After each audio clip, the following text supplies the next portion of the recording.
हैन नर्मल जस्तै चेन्ज ओभरको लागि यो टेस्ट युज हुन्छ अच्छा अनि फंक्सनल टेस्ट भनेको तपाईहरुले जस्तै लाइटहरु के रिप्लेस गर्नुभयो के गर्नुभयो हैन अनि भनेपछि अब त्यो लाइटलाई डिटेक्ट गर्नको लागि फंक्सन टेस्ट गर्नुपर्ने हुन्छ एफटी हजुर एफटी भन्छ त्यसलाई एकपल्ट थिच्दाखेरि हुन्छ एकपल्ट थिचेपछि त्यो फंक्सन टेस्ट भएर फेरि नर्मली रिटर्न आउँछ एफटी चाहिँ थिच्नै पर्यो नयाँ लाइट लगाएर टेस्ट गर्दाखेरि हजुर त्यो लाइट अन भयो कि भएन अथवा प्यानलमा डिटेक्ट गर्नको लागि जस्तै अफ देखाइरहन्छ नि त त्यो लाइट अफ देखाउँछ एफटी गरिसकेपछि बल्ल त्यो लाइट चाहिँ अन भएको भनेर देखाउँछ अनि यो डीटी भनेको ड्युरेसन टेस्ट भन्छ यसलाई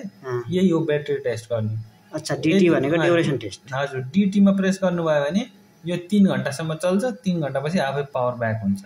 यदि ब्याकअप छ भने त्यसको हैन अब यदि नत्र भने त्यो प्यानलको ब्याट्रीको ब्याकअप टाइम जति छ त्यति टाइमसम्म चल्छ त्यसपछि पावर आफै बन्द ब्याक टु नर्मल हुन्छ अच्छा डीटी थिच्दाखेरि हजुर डीटी थिच्दाखेरि अनि उतापट्टि तीनवटा यो तीनवटा चाहिँ यो खाली हो हैन यसमा तपाईलाई के चाहिएको त्यो अनुसार सेट गरेर यसलाई बनाउन मिल्छ त्यो हुन चाहिँ के हो त्यो वास्तवमा नै यो खाली बटन हो यो हैन ए जे चाहियो त्यो प्रोग्रामबाट गर्ने हजुर यसमा चाहिँ अब त्यो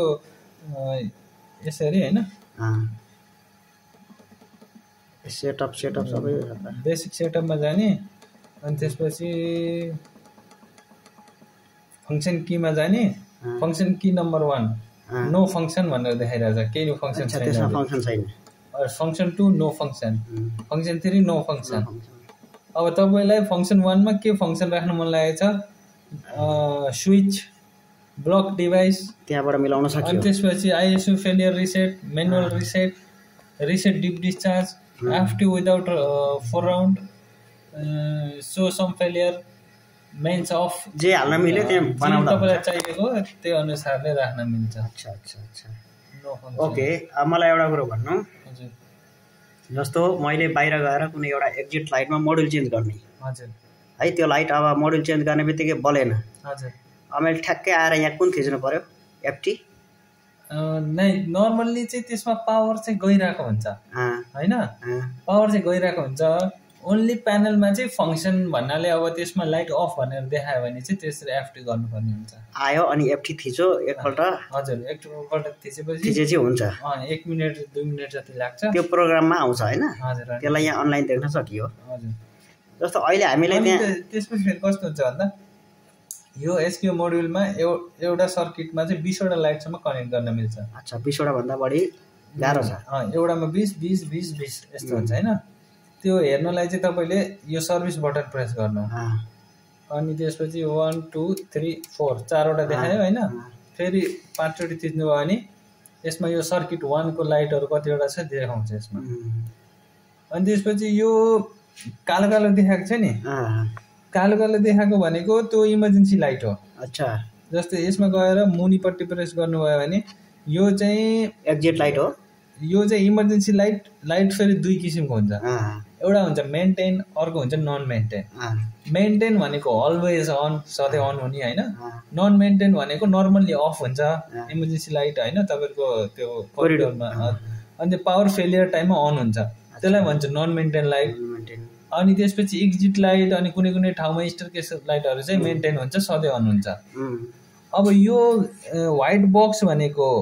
नन मेन्टेन लाइट हो नर्मल्ली अफ हुने खालको लाइट चाहिँ यस्तो व्हाइट बक्स हुन्छ कोरिडोरको हजुर अनि जुन चाहिँ यो ब्ल्याक बक्स देखाएको छ नि त्यो चाहिँ फेरि सधैँ अन हुने लाइट जस्तै एक्जिट लाइटहरु चाहिँ त्यो ब्ल्याक बक्स देखाउँछ त्यसमा कोरिडोर एक्जिट भनेर देखाइरहेको छ नि अनि यो लाइट नम्बर भनेको चाहिँ कस्तो हो भन्दा यो चाहिँ लाइट नम्बर जस्तै 1 यो भयो सर्किट नम्बर 1 लाइट नम्बर 1 2 3 4 5 6 7 यसरी 15 16 17 18 19 20 यसरी हुन्छ यो 15 नम्बरको लाइट देखाउनु त एकपल्ट 15 नम्बरको लाइटमा त जुन सिग्नल छ नि हजुर त्यो सिग्नल चाहिँ वास्तवमा